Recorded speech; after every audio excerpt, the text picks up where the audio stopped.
Στο σημερινό βιντεάκι θα μιλήσουμε για τους ψήλους και την αντιμετώπιση τους. Αρκετοί συνάδελφοι αγοράζουν ειδικά φάρμακα, ρίχνουν στις φάρμες τους και μετά από 10 ημέρες συνεχίζουν να έχουν ψήλους. Γιατί γίνεται όμως αυτό? Γιατί δεν λύνουν το πρόβλημα από τη ρίζα? Τι εννοώ? Οι τρεις μεγαλύτεροι φορείς των ψήλων είναι τα ποντίκια, οι γάτες και οι σκύλοι.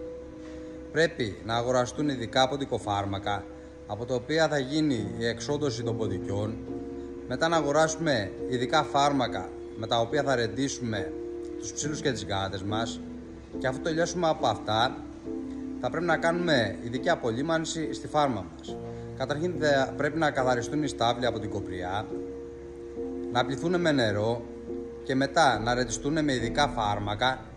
Και μετά τα ειδικά φάρμακα, μετά από λίγες ημέρες, να αγοράσουμε ασβέστη σκόνη και να ρίξουμε σε όλο το πάτωμα του στάβλου.